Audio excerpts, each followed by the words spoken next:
Yan, isang magandang umaga kabukid. Yan, for today's video. Yan, nakikita nyo yung nasa harapan natin. Yan ang ating tatrabahuin ngayon. Kasalukuyang pinapauyasan guys para daanan ng tubig. Yan, good morning.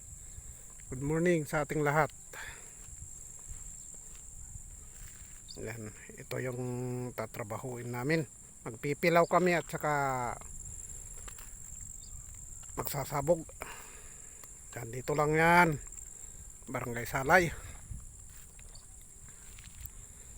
As usual kabukid, dito pa rin tayo sa buhay bukid. Ayan. Ito yung ating trabaho. Makita nyo. Tingnan natin ang ating paligid muna. Oh. Diba? Isang mainit na naman na umaga. Ayan, sa kabila ng may namumuong low pressure, wala pa rin. Nagkatubig lang ito guys, ginagamitan ng bomba. Ayun o, nasa gitna na yan. Patubig. Parehas lang dito sa kabila. O yan.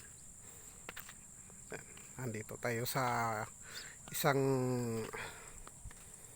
maluwang ng mga tubigan.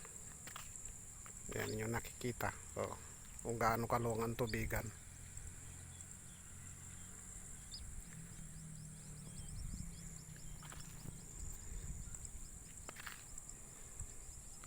Yan, abang-abang lang.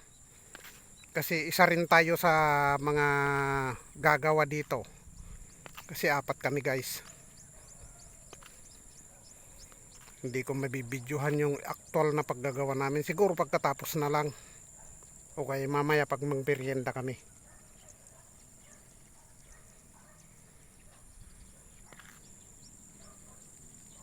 Yan. Abang-abang lang.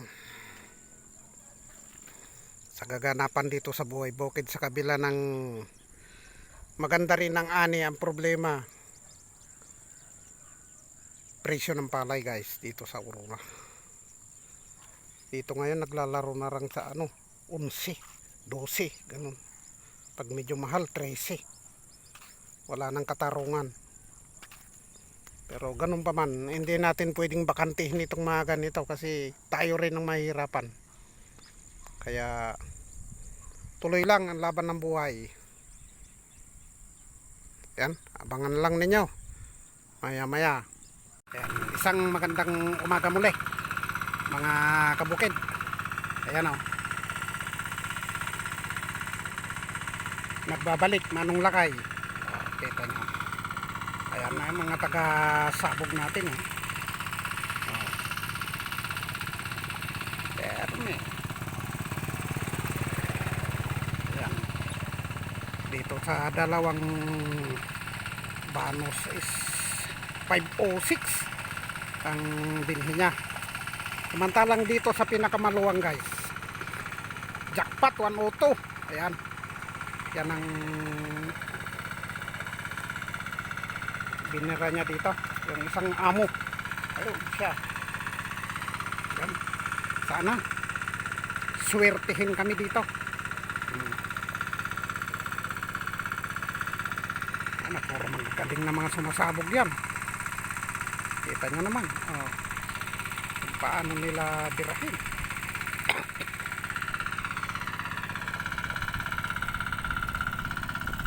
Yan, dito naman ay kasalukuyang nagpapatubig yung ating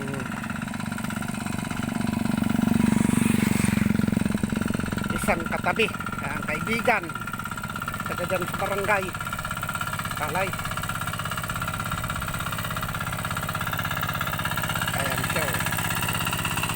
Sa tubo rin namin gumagamit yan guys kasi wala silang sariling tubo. Ayan. Kung may maidadagdag pa kayong mga ibang detalye guys sa mga ganitong senaryo, yung pagiging isang magsasaka, sana payuhan ninyo kami dahil medyo bata pa kami kung halimbawa mas matanda kayo sa amin para makakuha kami ng advice. Ayan, kita nyo.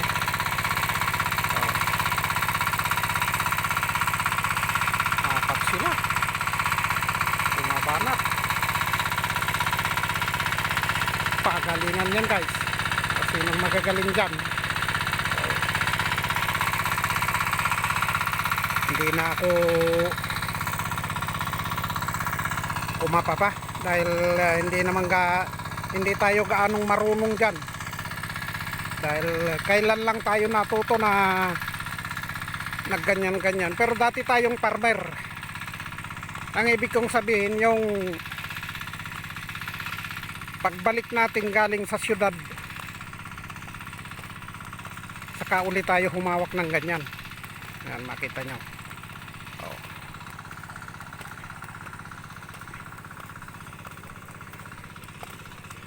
Shout out sa mga kaibigan nating mga farmer dyan, mga certified farmer. Kita nyo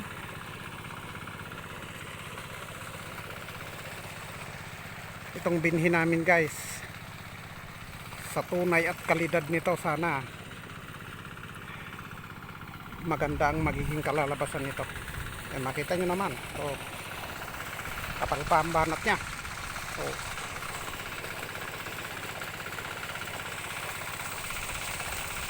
Ayan, ang mga tagasabog natin is si Punat Sumira, si Benjamin Jr., Dindin Likaykay at saka si Rani Amansek. Ayan, si Benjamin Jr. at saka si Rani Amansek ay magkapatid yan guys. May-ari ng 2 unit ng rotovator, 2 unit ng hand tractor. Medyo malaki-laki ang income ng magkapatid na yan kasi mayroon silang pinagkukuhanan na mga kapatid, isang nasa abroad at saka isang teacher ang sumusuporta dyan sa 2 na yan sa luwang pa ng kanilang naging kasaysayan pagdating sa bukid. Yan, nakaugat na sila kung sa magkasabaliti guys, yan tumusok na sa lupa ang kanilang ugat. Ibig sabihin sa madaling salita, malaki na ang income nila. Yun ang punto doon. Yan, salamat at magandang tanghali. Manong Lakay Asorte Vlog, umagalang. Katulad ng dati kong sinasabi guys, kapag hindi ka pa nakasubscribe, pasupport na lang, pakipindot ang notification bell para updated ka sa mga marami ka pang videos na i-upload na para sa iyo kaibigan, kung saan man nung naabot ng aking video. Ayan, magandang tanghali, gabi man, umaga. Yan ang aking pagbati sa inyo. Manong Lakay Asorte Vlog po. Ang tunay na pangalan, Jimmy Salvatierra alias Manong Lakay Asorte Vlog. At sasabing kahit mura ang palay, nandyan ang buhay. Yan ang ating motto for today. Salamat at magandang tanghali. Malapit nang matapos. Bye bye.